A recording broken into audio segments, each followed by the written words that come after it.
Bismillahirrahmanirrahim. Assalamualaikum warahmatullahi wabarakatuh. Saya akan menjelaskan mengenai sejarah perwayuhan. Al-Quran diturunkan kepada Nabi Muhammad SAW melalui perantara malaikat Jibril selama 22 tahun, 2 bulan, 22 hari. Adapun dalam proses perwayuhan tersebut ada 2 tahap. Yang pertama, Al-Quran itu diwahyukan sekaligus dari Lauhul Mahfudz ke Baitul Izza yang berada di langit dunia. Perwayuhan Al-Quran tahap pertama ini diperoleh dari pengertian beberapa firman Allah Subhanahu wa ta'ala, di antaranya Surat Al-Qadar ayat ke-1 dan Surat Ad-Dukhan ayat ke-3 yang artinya, sesungguhnya kami menurunkannya Al-Quran pada suatu malam yang diberkahi dan sesungguhnya kamilah yang memberi peringatan. Quran Surat Ad-Dukhan. Dari contoh ayat tersebut kita tahu dan juga dapat dipahami bahwa pada tahap pertama tersebut Al-Quran diwahyukan pada malam kemuliaan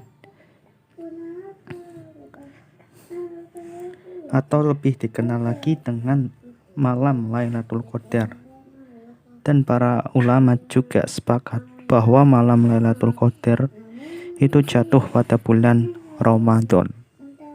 Dan juga perwayuhan Al-Quran dari Lauhul Mahfudz ke Baitul Izza dengan cara sekaligus dengan dijelaskan dalam hadis, yang dijelaskan dalam salah satu hadis, yaitu Al-Quran diturunkan dengan cara sekaligus ke langit dunia pada malam Lailatul Qadar, kemudian setelah itu diturunkan ke bumi dalam waktu 20 tahun. Dengan diturunnya Al-Quran ke Baitul Izza sekaligus menuntut penjelasan Al-Quran yang bertujuan untuk mengagungkan Al-Quran dan Nabi Muhammad SAW yang akan menerimanya. Allah Subhanahu wa ta'ala memberitahukan kepada penghuni langit bahwa Al-Quran adalah kitab suci yang terakhir yang diwahyukan pada Nabi dan Rasul terakhir yang bernama Nabi Muhammad Sallallahu Alaihi Wasallam. Lalu yang kedua, cara turunnya Al-Quran pada periode atau yang kedua ini terjadi selama 8 sampai 9 tahun. Pada masa ini terjadi pertikaian dahsyat antara kelompok Islam dengan kaum jahiliyah. Kelompok oposisi terhadap Islam menggunakan segala cara untuk menghalangi kemajuan dakwah Islam.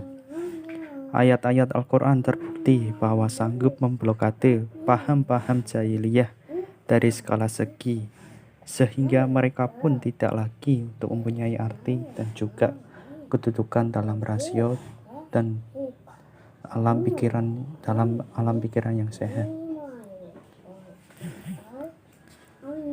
Kemudian dakwah Al-Quran telah mencapai atau mewujudkan suatu prestasi yang besar karena penganut-penganutnya telah dapat hidup bebas melaksanakan ajaran-ajaran agama di Yastrib yang kemudian diberi nama Al-Madinah Al-Munawwarah, atau yang sekarang kita bisa sebut kota Madinah.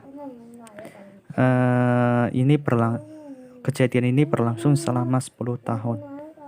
Ini merupakan yang terakhir saat Islam disebarkan oleh Allah dengan turunnya ayat-ayat terakhir seperti Al-Maidah ayat 3 dan ayat terakhir turun secara mutlak seperti surat Al-Baqarah ayat 281, sehingga dari ayat pertama kalinya memakan waktu sekitar 23 tahun.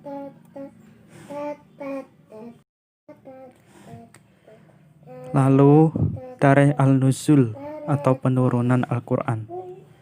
Tarikh Al-Nuzul atau penurunan Al-Quran adalah ilmu Al-Quran yang menjelaskan masa dan tertib turunnya ayat-ayat Al-Quran, satu demi satu, dari awal hingga akhir. Begitupun sampai seterusnya, sampai akhir lah. Yang termasuk dalam tarikh Al-Nuzul adalah ayat yang diturunkan pertama, dari yang pertama itu sampai yang terakhir. Ayat yang diturunkan berulang-ulang, ayat yang diturunkan sekaligus ataupun terpisah, ayat yang pernah diturunkan kepada Nabi sebelum Muhammad, dan ayat yang belum pernah diturunkan sebelumnya.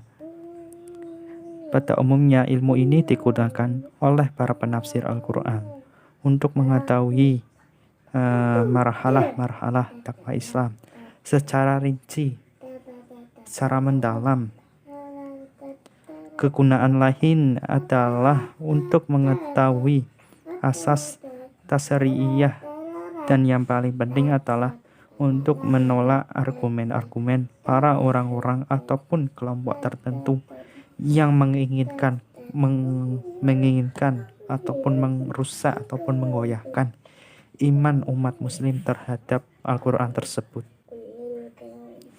Hikmah dari turunnya Al-Quran, sebagian para ulama berpendapat dalam macam tahapat nuzul dan tempatnya juga bermacam-macam. Yang pertama itu di Lauhul Mahfud, kemudian di Baitul Izza, dan yang ketiga ke Nabi Rasul Sallallahu Alaihi Wasallam, lalu yang ketiga ke hati Rasulullah Sallallahu Alaihi Wasallam. Hal ini menjadikan bukti bahwa tidak ada keraguan lagi pada Al-Quran, dan menambah keimanan dan lebih percaya pada Al-Quran tersebut. Dan adapun turunnya Al-Quran secara terpisah-pisah, terdapat hikmah. Penurunan Al-Quran dengan sekaligus yang sudah terjadi, melainkan apa yang sudah Allah takdirkan, yaitu dengan menurunkan Al-Quran dengan cara beransur-ansur. Itulah yang terbaik. Ada hikmahnya dan merupakan rahmat bagi umatnya. Seperti yang saya akan tuturkan hikmah-hikmah dalam ketiga aspek penting, seperti yang pertama itu yang berhubungan dengan Rasul Sallallahu Alaihi Wasallam, lalu berhubungan dengan umatnya Sallallahu Alaihi Wasallam, dan yang terakhir berhubungan dengan metode atau manhaj. Asbab al-nuzul dalam perspektif historis. Menurut ahli linguistik, kata asbab sendiri merupakan bentuk plural atau jamak taksir dari sabab yang artinya tali. Sedangkan dalam lisan al-Arab diartikan sebagai saluran, yaitu segala sesuatu yang menghubungkan satu benda ke benda lainnya. Para ahli hukum Islam mendefinisikan sebab dengan ungkapan sesuatu jalan yang terbentuknya suatu hukum tanpa adanya pengaruh apapun dalam hukumnya itu. Adapun kata nuzul berasal dari nazala yang berarti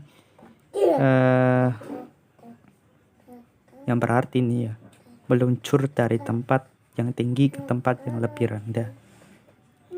Secara terminologi dapat diartikan sebagai peristiwa-peristiwa yang terjadi pada masa turunnya ayat Al-Quran, baik sebelum maupun sesudah turunnya, di mana kandungan ayat tersebut berkaitan dengan peristiwa itu.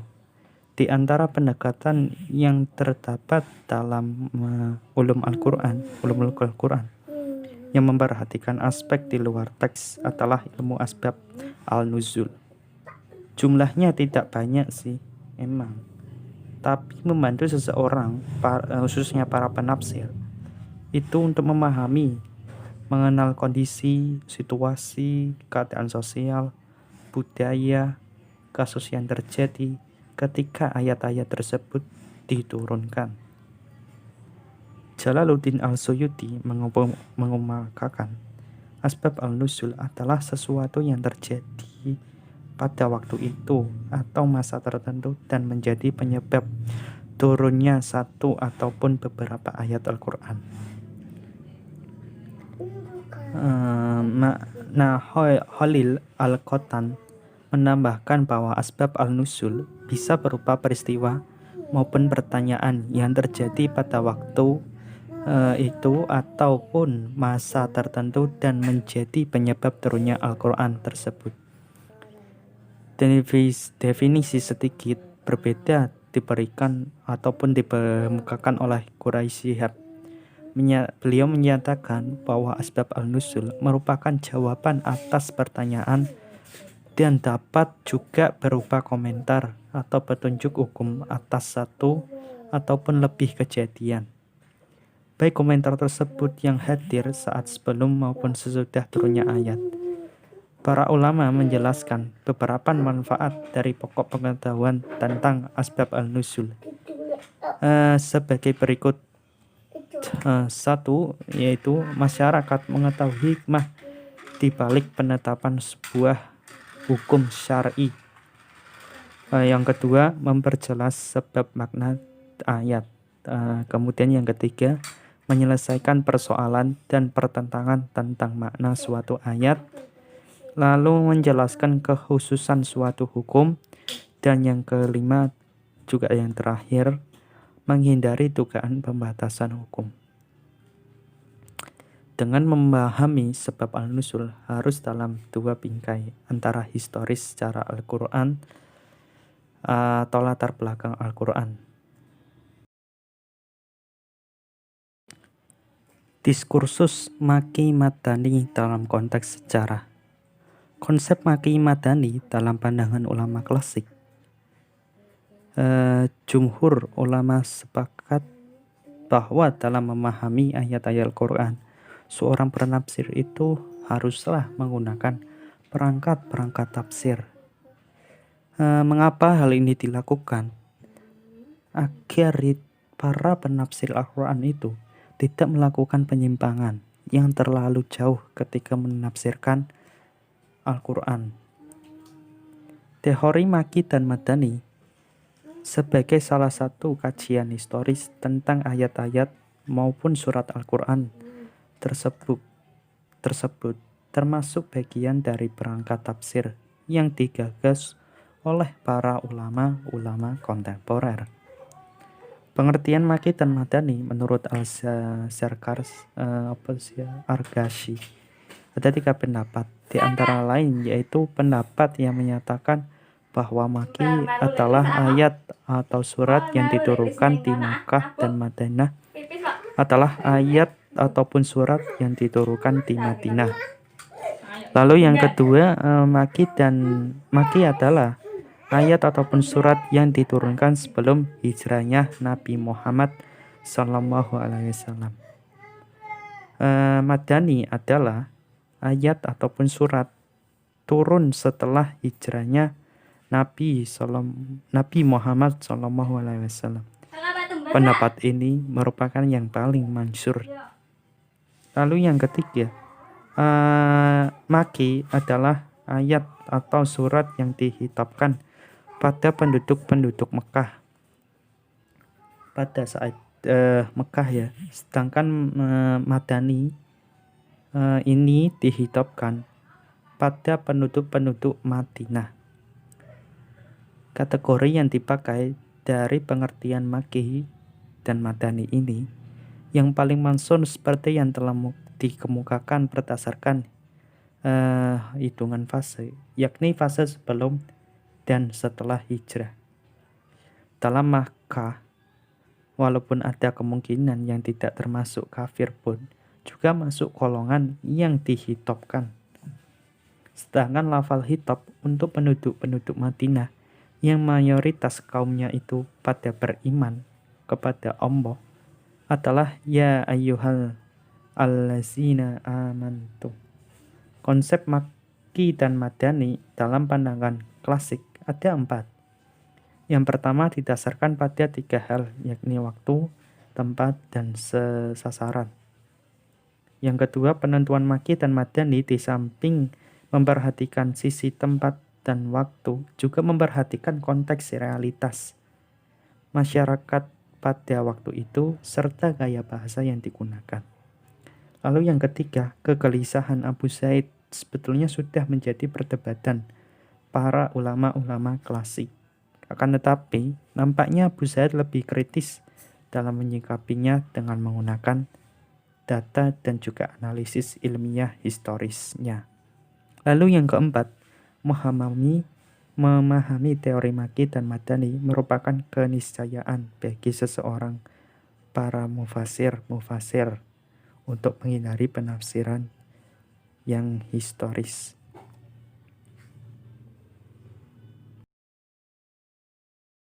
Historitas nasik dan mansub. Secara etimologis, kata nasik yang bentuk isim fa'ilnya nasik dan isim maf'ulnya mansub mempunyai arti yang beragam. Di antara lainnya menghilangkan, menghapuskan, membatalkan. Sedangkan nasik adalah sesuatu yang membatalkan, menghapuskan, memindahkan, dan mengubah. Lalu mansub sendiri adalah sesuatu yang dibatalkan, dihapus, dipindahkan, dirubah, dan lain-lain sebagainya. Sedangkan menurut istilah para ulama usul, nasik adalah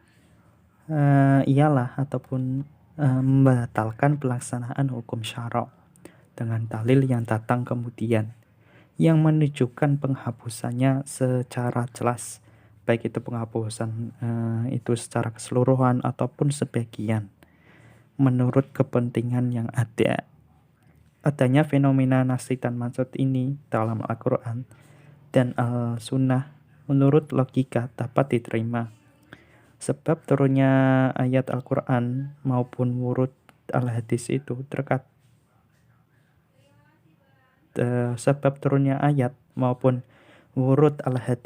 terkadang merespon langsung kebutuhan umat yang tergantung oleh kondisi sosial kultural. Bisa terjadi ayat yang turun kemudian telah membatalkan kandungan ayat sebelumnya akibat perubahan kondisi sosial. Sementara secara nakli, terdapat banyak bukti pendukung terjadinya nasik dalam Al-Quran, termasuk pernyataan Al-Quran sendiri tentang adanya nasik, seperti misalnya dalam Quran surat Al-Baqarah ayat 106. Perlu dipahami bahwa terjadinya nasik dan mansub bukan berarti dalam Al-Quran maupun Al-Sunnah terdapat kontradiksi, namun menunjukkan fleksibilitas ajaran Islam sehingga bisa disesuaikan dengan situasi, kondisi, sosial, kultural penerima ajaran. Oleh karena itu, para ulama usul menetapkan syarat kemungkinan terjadinya nasik dan mansub itu ada beberapa macam, seperti yang pertama, nasik harus terpisah dari mansub. Kedua, nasik harus lebih kuat atau sama kekuatannya dengan mansub. Yang ketiga, nasik harus berupa dalil-dalil syar'i. Yang keempat, mansub tidak dibatasi waktu. Kelima, mansub harus berupa hukum syara'. Yang ketiga tadi, nasik harus berupa dalil-dalil syara' ya. Lalu yang keenam, nasik wurudnya kemudian setelah mansub. Tarikh Al-Kitabah atau sejarah penulisan Al-Quran ini telah dimulai sejak Rasulullah SAW masih hidup. Beliau menuliskan Al-Quran. Dalam riwayat disebutkan bahwa Nabi selalu menyuruh para sahabatnya untuk menulis Al-Quran segera setelah ayat tersebut diturunkan di dunia. Dalam sebuah riwayat diceritakan bahwa mereka yang terlibat dalam penulisan wahyu tersebut berjumlah 40 orang. Para penulis wahyu waktu itu sangat berkonsentrasi dalam penulisan wahyu. Dengan demikian, melaksanakan apa yang telah diperintahkan oleh Rasul. Mereka menuliskan Al-Quran pada benda-benda yang sederhana seperti pada media pelepah kurma, lalu batu putih yang tipis, kemudian tulang dan belulang, kemudian kulit binatang. Pada saat Rasulullah SAW itu wafat, Al-Quran kembali dituliskan oleh sahabatnya yaitu Abu Bakar. Hal ini atas desakan Umar bin Khattab, karena Umar berpendapat dan juga khawatir dengan banyaknya sahabat-sahabat Nabi yang gugur dalam perang Yamamah melawan Musailamah Al-Kadzab. Diceritakan para penghafal Al-Quran yang meninggal diperkirakan itu sekitar 70 orang. Pada zaman Abu Bakar lah dimulainya pengumpulan Al-Quran dalam satu mushaf. Pada awalnya Abu Bakar enggan untuk melaksanakan tugas seperti tersebut karena Rasulullah tidak pernah melakukan pengumpulan Al-Quran dalam satu mushaf.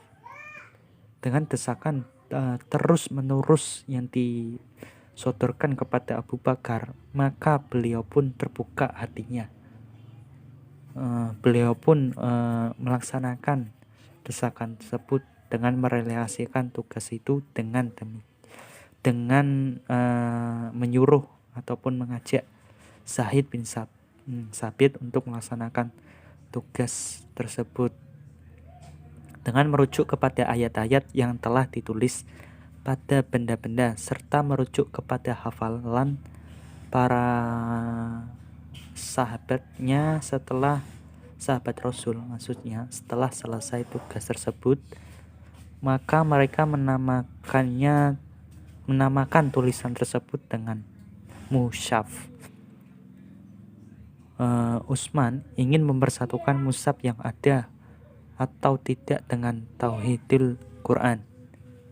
Utsman mempersatukan mushaf yang ada atau disebut dengan tauhidul mushaf. Utsman kembali membentuk panitia 4 yang bertugas untuk menuliskan Al-Quran. Di antara dari panitia 4 tersebut adalah yang pertama itu Abdullah bin Amr bin As, kemudian Abdullah bin Zubair, lalu Abdurrahman bin Haris bin Hisam, lalu Zaid bin Sabit. Dan untuk diketahui bahwasannya Al-Quran dan dicetak pertama kali pada tahun 1904 pada abad 12 dan abad berapa ini? Tahu abadnya mungkin saya kurang dituliskan di sini ya. Ataupun kotanya itu di kota Hamburg, Jerman. Jam'u Al-Quran atau Al-Quran pada masa Abu Bakar As-Siddiq. Pasca wafatnya Rasul SAW, kekhalifahan bangsa Arab beralih kepada Abu Bakar As-Siddiq. Pada masa kekhalifahannya beliau dihadapkan oleh kemurtadan yang terjadi di kalangan para bangsa Arab. Abu Bakar pun segera mengerahkan pasukan-pasukannya untuk menumpas kemermukaan mereka. Perang itu pun dikenal dengan sebutan Perang Yamamah yang terjadi pada tahun 11 Hijriah atau 633 Masehi.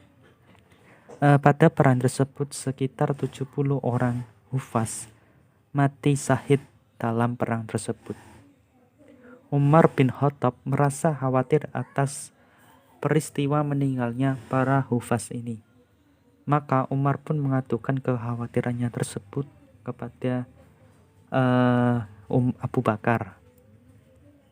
Jati diri Zaid bin Sabit begitu istimewa sehingga tidak heran Abu Bakar juga Umar diberikan kelapangan dada untuk memberikan tugas tersebut pada Zaid bin Sabit untuk menuliskan kembali Al-Quran, yang mana sebagai pengumpul dan juga pengawas komisi ini, Zaid bin Sabit dibantu oleh Umar sebagai Sohibul Fikrah, yakni pembantu khusus. Berikut adapun keistimewaan tersebut, yaitu seperti berusia muda, akhlak yang tak pernah tercemar, kedekatannya dengan Rasulullah Shallallahu Alaihi Wasallam. Al-Zarqani menyebutkan bahwa ciri-ciri penulisan Al-Quran pada masa Khalifah Abu Bakar adalah sebagai berikut. Yang pertama, seluruh ayat Al-Quran dikumpulkan dan ditulis dalam satu mushaf berdasarkan penelitian yang cermat juga dengan seksama. Yang kedua, tidak termasuk di dalamnya ayat-ayat Al-Quran yang telah mangsud ataupun dinasak bacaannya. Yang ketiga, seluruh ayat Al-Quran yang ditulis di dalamnya telah diakui kemutawatirannya. Setelah semua ayat Al-Quran terkumpul, kumpulan tersebut disimpan dalam kotak kulit yang disebut rob'ah. Kemudian kumpulan tersebut diserahkan kepada Khalifah Abu Bakar. Setelah beliau wafat, kumpulan ataupun lembaran-lembaran tersebut berpindah tangan kepada Umar bin Khattab.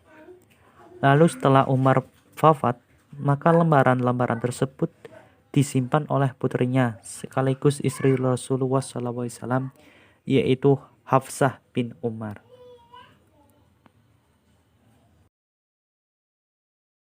Kodifikasi Al-Quran pada masa Utsman bin Affan. Pembukuan Al-Quran pada masa Utsman bin Affan dilatar belakangi oleh persoalan yang muncul dan tersebar di kalangan umat Islam pada masa itu seputar perbedaan tentang qiraat. Perbedaan yang terjadi tidak hanya sekadar pada masalah perbedaan itu saja, tetapi sudah sampai kepada tingkat mengkafirkan antara satu sama lain. Karena dari masing-masing mengklaim bahwa qiraat mereka lah yang paling benar dan paling benar lah. Dari hal ini tentunya dapat mengancam persoalan persatuan umat Islam pada masa tersebut, sehingga menimbulkan keprihatinan di kalangan umat Islam itu sendiri, antara lainnya Utsman bin Affan sebagai khalifah pada masa itu. Juga Ali bin Abi Thalib, lalu Hudzaifah bin Al-Yaman, dan Ubay bin Ka'ab. Lalu akhirnya mereka sepakat untuk membukukan Al-Quran. Utsman bin Affan memutuskan untuk menyatukan umat ini dengan mushaf resmi dengan membentuk tim khusus yang bekerja membuat naskah Al-Quran,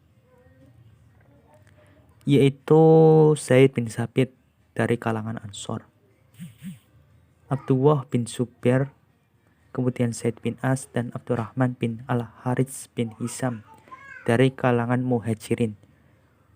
Utsman meminjam naskah suhuf yang berada di tangan Hafs pada waktu itu setelah ayahandanya meninggal. Dia berpesan pada 3 orang kalangan Quraisy, jika kalian berbeda dengan Zaid tentang sesuatu yang berkaitan dengan Al-Quran, maka tulislah dengan bahasa Quraisy, karena Al-Quran diturunkan dengan bahasa mereka. Setelah mereka selesai menulis mushaf tersebut, maka Utsman mengirimkan mushaf tersebut ke kota-kota besar Islam dan Utsman memerintahkan untuk membakar suhuf ataupun mushaf yang lainnya.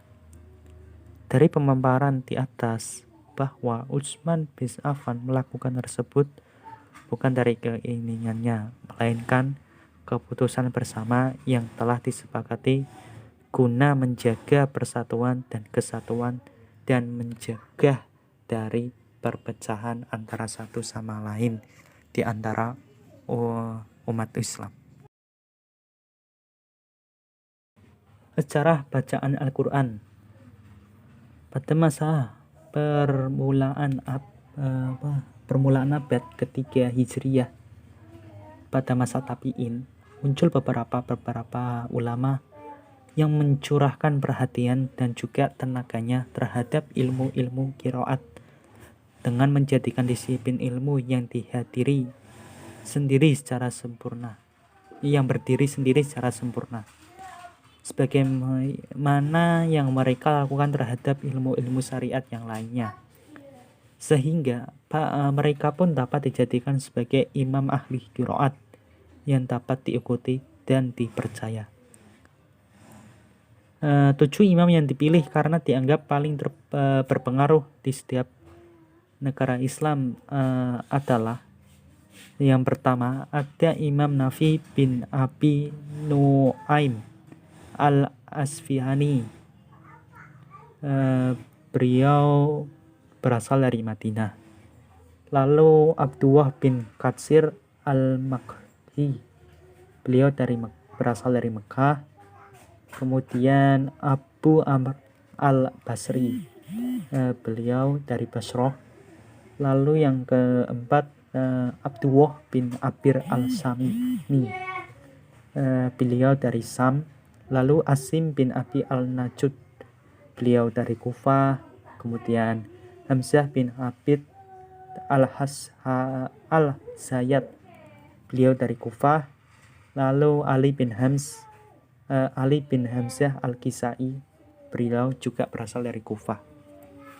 Pemilihan dari ketujuh imam tersebut berdasarkan kriteria yang sangat ketat. Kriteria tersebut disebutkan sendiri oleh Ibnu Mujahid dalam kitabnya disebutkan dalam salah satu kitabnya. Bacaan imam-imam tersebut dikumpulkan oleh Ibnu pada kitab-kitab yang terkenal tersebut. Dari pembahasan di atas dapat dilihat bahwa jika robe qiraat tidak mutlak atas derajat yang paling mutawatir dan harus diikuti, karena kepopulerannya yang menjadikan sebuah anggapan, terutama bagi orang-orang yang awam, sebagai qiraat yang layak dan harus diikuti. Padahal selain mereka 7 imam tersebut, masih banyak ahli qiraat yang sama akan kredibilitas dan juga keahliannya, bahkan mungkin ada yang lebih. Selain itu, bukan berarti qiraat 7 itu semua mutawatir, yang terlepas dari kesyuhudan, sebab baik qiraat asyrah maupun sahu qiraat juga masih terdapat sas sekalipun sedikit. Maaf, tadi ada yang salah. Dari semua mutawatir yang terlepas dari kesatsannya, sebab baik qiraat asyrah maupun sahu qiraat juga masih terdapat sat sekalipun sedikit. Tarik al-Musaf. Naskah atau manuskrip Mushaf Al-Quran adalah suatu warisan budaya yang di dalamnya mengandung makna tersendiri. Makna dalam naskah tersebut dapat ditemukan dalam bentuk tulisan, ilustrasi, iluminasi, dan bentuk-bentuk lainnya.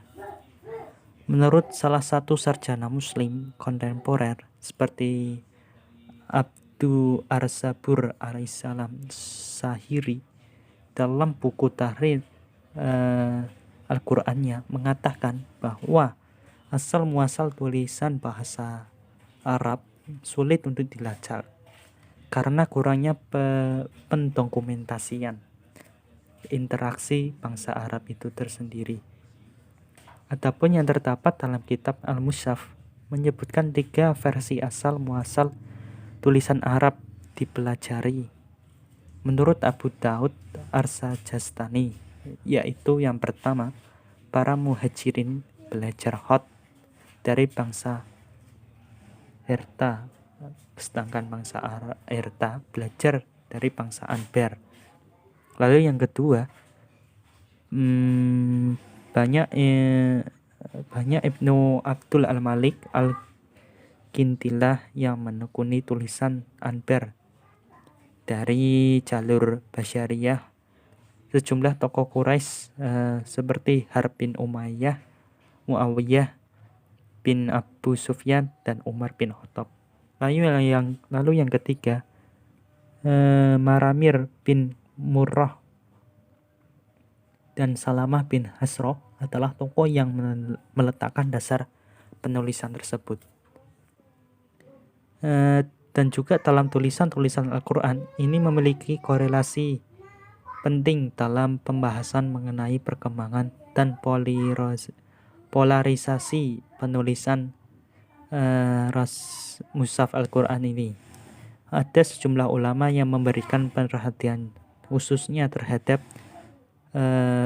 rasim Al-Quran, yaitu seperti Abu Al-Aswad Ad-Duwali, Al-Khalil bin Ahmad, kemudian dan lain-lainnya.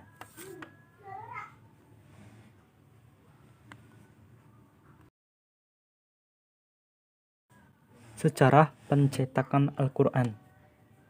Kesepakatan baik dari sarjana muslim maupun non-muslim bahwa Al-Quran pertama kali dicetak dengan metode movable type atau mesin cetak yang ditemukan oleh Shams Quenberg pada tahun 1440 Masehi, yang kemudian dicetak kembali oleh Paganino dan Alexandra Paganina antara 9 Agustus 1557 dan 9 Agustus 1538 di sebuah kota bagian utara Italia atau Venice. Namun sayangnya cetakan Al-Quran ini tidak diketahui berabad-abad lamanya dan dikatakan cetakan ini dan diklaim cetakan ini telah hilang. Adapun menurut menurut Regis Bucher dan Bobsin, Al-Quran cetakan Paguino dan Alexandre Paguini ini dikatakan hancur terbakar atas perintah Paus Gereja Katolik. Dan menurut Angel Nouveau, hal tersebut dikatakan tidak adanya pasar Timur Tengah yang dituju. Kemudian pada tahun 1980-an, kopian cetakan Venice muncul. Kemudian Al-Quran cetakan Hamburg oleh Abraham Engskimen tahun 1552 sampai 1691 dengan pendidikan istimewa yang ia jalani dengan mengiring untuk mengumpulkan manuskrip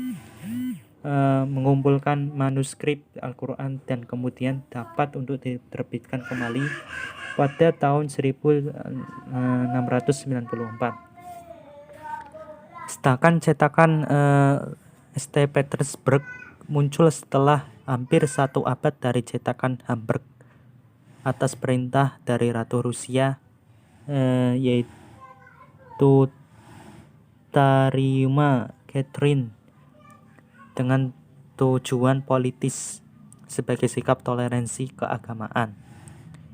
Al-Quran cetakan Utsmani muncul pada tahun 1767 saat kehalifahan Ottoman yang mencetak Al-Quran dan diterbitkan di St. Petersburg, Rusia, dan cetakan ini lebih dikenal dengan edisi Malai Utsmani. Al-Quran cetakan Mesir dimulai sekitar tahun 1923 sampai 1925 dengan cetakan modern ini, dan cetakan mushaf Mesir inilah yang menjadi standar di mana bacaan Al-Quran sudah diseragamkan dari awal-awal pencetakan Al-Quran ini. Al-Quran cetakan Indonesia menurut versi Al-Humam bahwa pencetakan Al-Quran dimulai tahun 1950 oleh penerbit Salim Nabhan Surabaya dan Aka Cirebon. Kemudian tahun 1857 Menara Kudus yang merupakan pencetakan tertua di Jawa Tengah mencetak Al-Quran yang dikhususkan untuk Hufat, dan tahun 1974 dicetaklah Juz Ammah yang dikhususkan bagi pembelajaran Al-Quran. Sejarah penyebaran Al-Quran. Ketika salinan-salinan Al-Quran yang dibuat pada masa Khalifah Utsman disebarkan ke kota-kota besar Islam, aturan dan gaya penulisan tersebut pada saat itu belum baku. Dalam salinan versi Utsman, Mushaf Utsmani, Al-Quran ditulis dalam sebuah fasem tertentu yang kemudian dikenal dengan Rasm Utsmani. Kadang juga disebut dengan Rams al-Mushaf. Ortografi Arab saat itu belum berkembang sebagaimana setelah beberapa abad kemudian, khususnya dalam dua wilayah penting. Tidak ada pembeda antara huruf-huruf hijaiyah yang memiliki bentuk-bentuk yang sama dan tidak ada tanda-tanda vokal. Selama pemerintahan Muawiyah, Ziyad, Gubernur Basrah, dilaporkan telah menunjuk Abu al-Aswad al-Duwali untuk memperkenalkan vokalisasi yang final. Dialah orang yang pertama mengenalkan vokalisasi ke dalam ortografi mushaf-mushaf yang ada. Sebagian ada yang mengatakan bahwa yang pertama memperkenalkan vokalisasi Al-Quran adalah Yahya ibnu Ya'mus atau Nasr bin As. Namun Al-Asandi menyatakan kebanyakan ulama sepakat bahwa Abu al-Aswad al-Duwali yang memperkenalkan vokalisasi inilah. Meskipun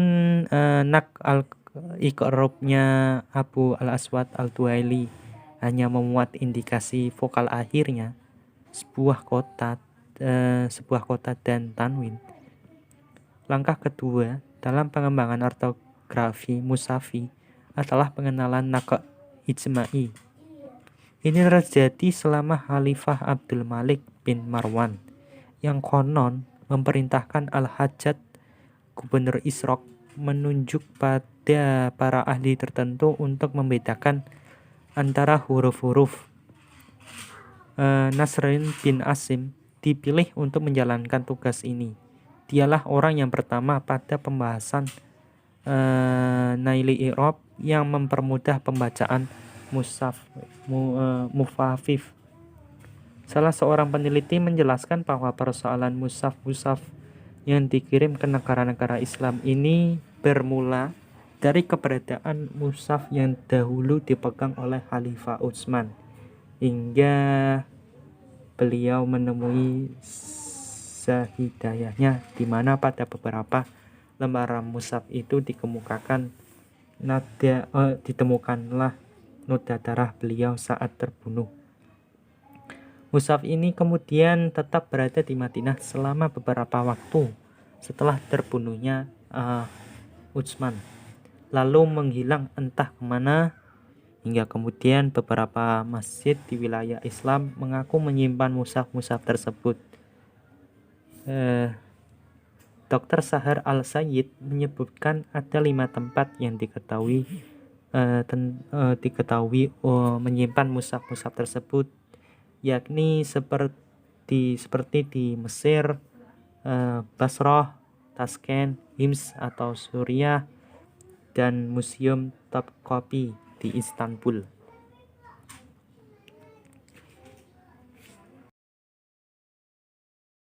Sejarah Al-Quran di Indonesia.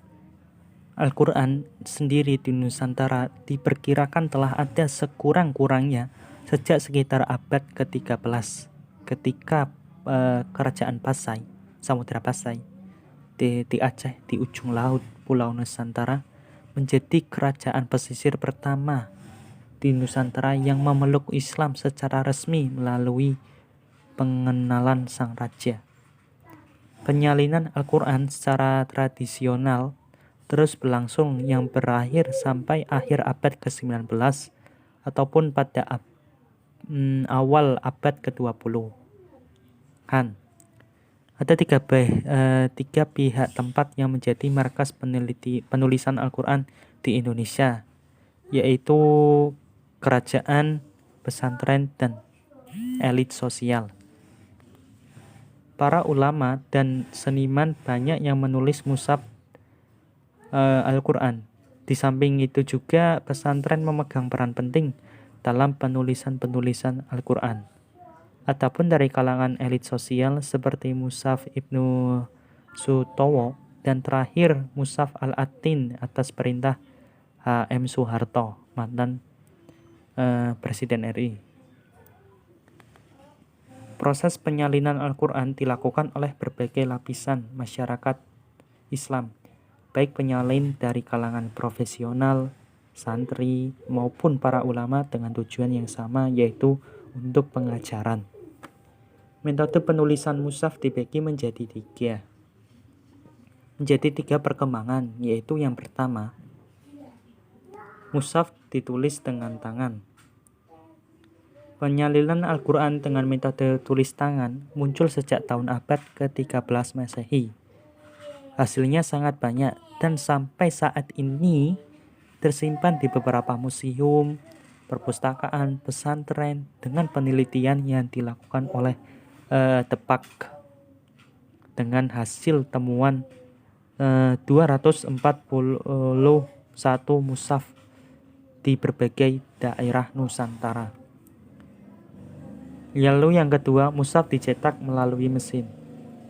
Asal-usul Al-Quran cetakan awal yang beredar di Asia Tenggara pada paruh akhir abad ke-19 berdasarkan temuan-temuan.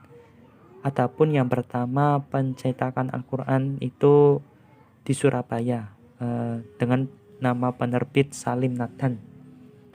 Lalu yang ketiga, mushaf digital. Dengan perkembangan zaman mushaf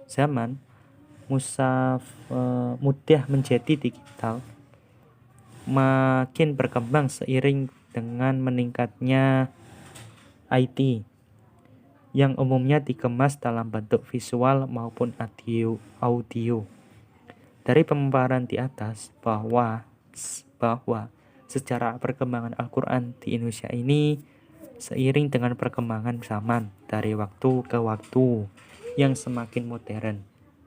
Perkembangan ini tak luput dari para jasa-jasa para pendahulu yang berkontribusi dalam menjaga Al-Quran ini.